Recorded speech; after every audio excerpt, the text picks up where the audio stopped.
Bienvenidos. El día de hoy vamos a hablar de los desperdicios, aquellos desperdicios que se consideran como un porcentaje adicional a los aportes unitarios de los materiales intervinientes para calcular un análisis de costos unitarios que a su vez va a formar parte de un costo directo, ¿no? ¿Qué vendría a ser un desperdicio? Pues la cantidad de algo, o sea, la cantidad de un material que se pierde y que se tiene que considerar para fines de cálculo de análisis de costos unitarios, ¿no? Siempre existe una duda en la comunidad, ¿no?, de la ingeniería de costos, más que todo cuando uno inicia, se hace la siguiente pregunta: ¿los desperdicios se consideran en los metrados o en los análisis de costos unitarios? Entonces, la respuesta es que se consideran los análisis de costos unitarios, ¿okay? Es por eso que lo estamos estudiando en el presente curso. Como les comentaba, hemos venido estudiando los aportes unitarios de diversos materiales de construcción. En algunos casos hemos considerado un porcentaje de desperdicio, ¿no? Pero en esta oportunidad indicaremos una lista de materiales con porcentaje de desperdicio que vamos a considerar para el cálculo de nuestros análisis de costos unitarios.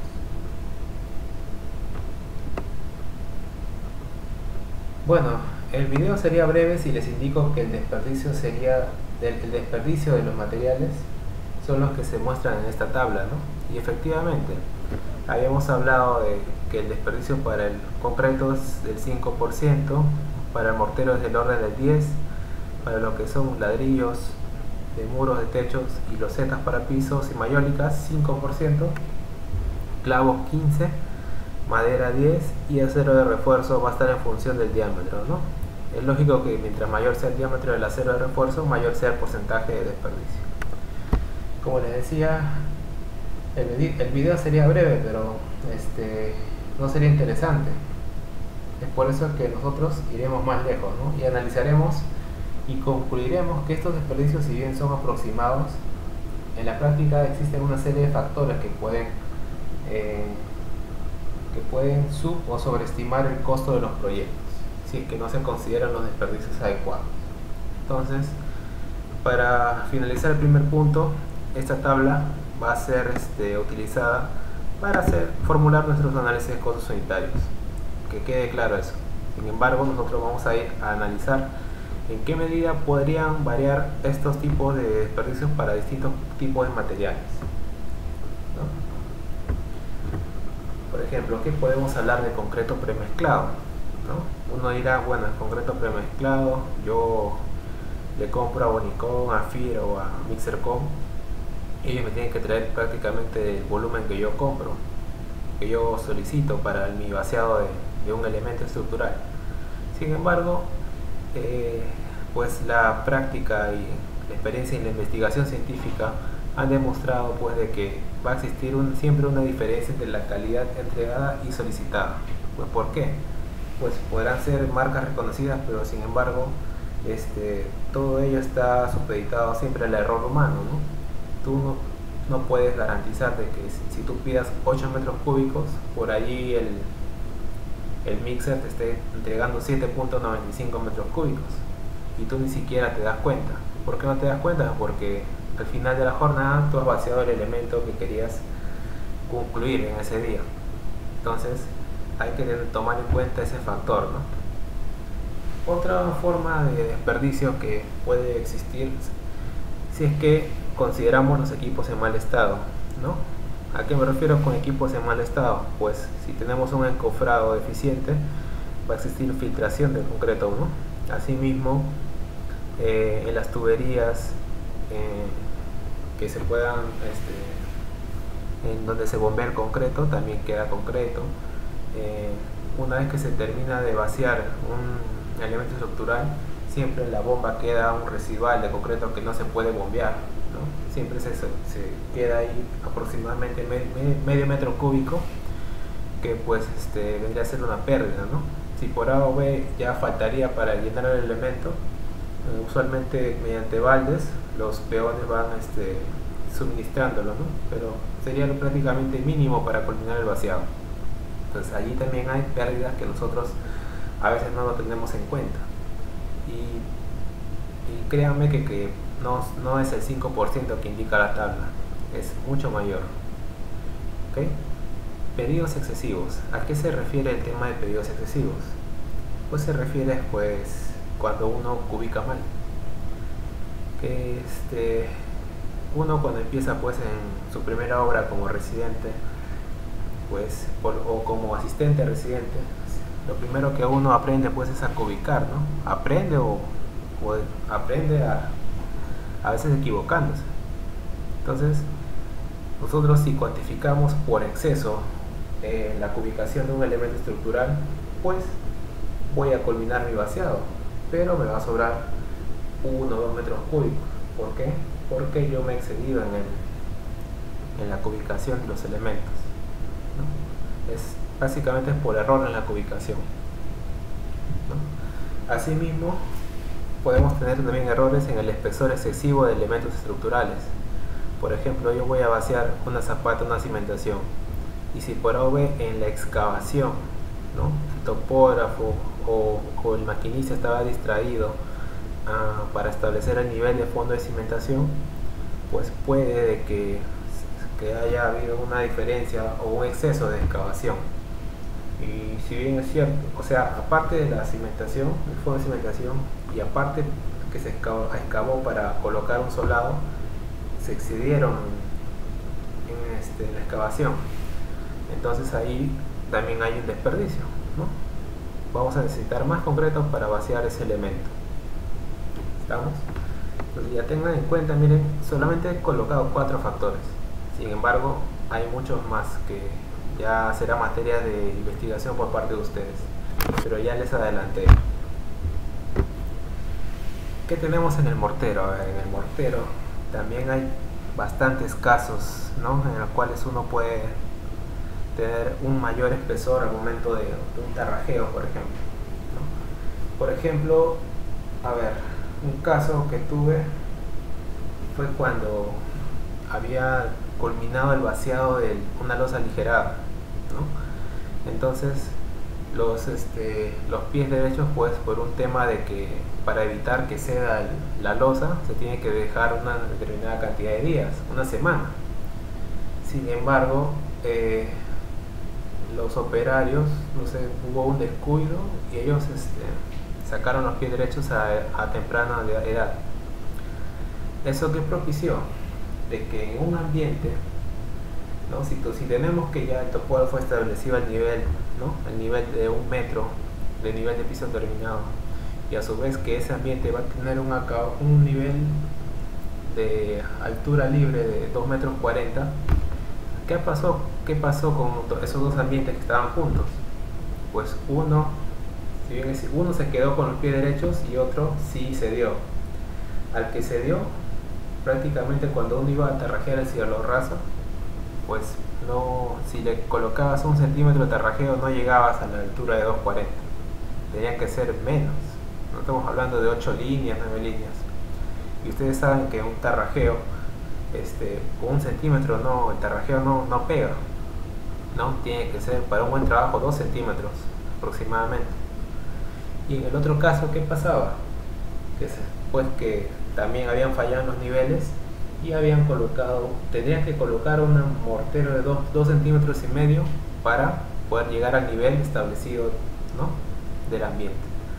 Entonces esos errores se dan siempre, ¿no? Entonces eso en que concluimos en que va a haber una mayor o menor cantidad de mortero, ¿no? ¿Qué más? A ver, a veces desencofras una estructura y lo que tiene pues algunos poritos, ¿no? No vamos a hablar de cangrejeras porque estamos suponiendo que hacemos un trabajo pues óptimo. Entonces, para poder reparar irregularidades, ¿no?, muchas veces tenemos pequeños poros, aberturas que no van a afectar estructuralmente la edificación. Entonces, para un tema estético se les hace la reparación, ¿no?, llenado de esos huecos.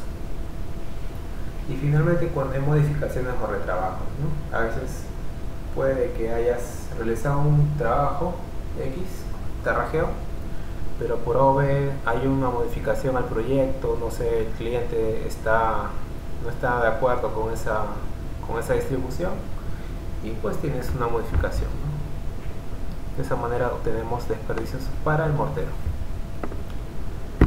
El tema de los ladrillos y bloques, a ver, para empezar, ladrillos. En los ladrillos pues tenemos, para iniciar, cuando viene el ladrillo, por lo general en qué viene, viene en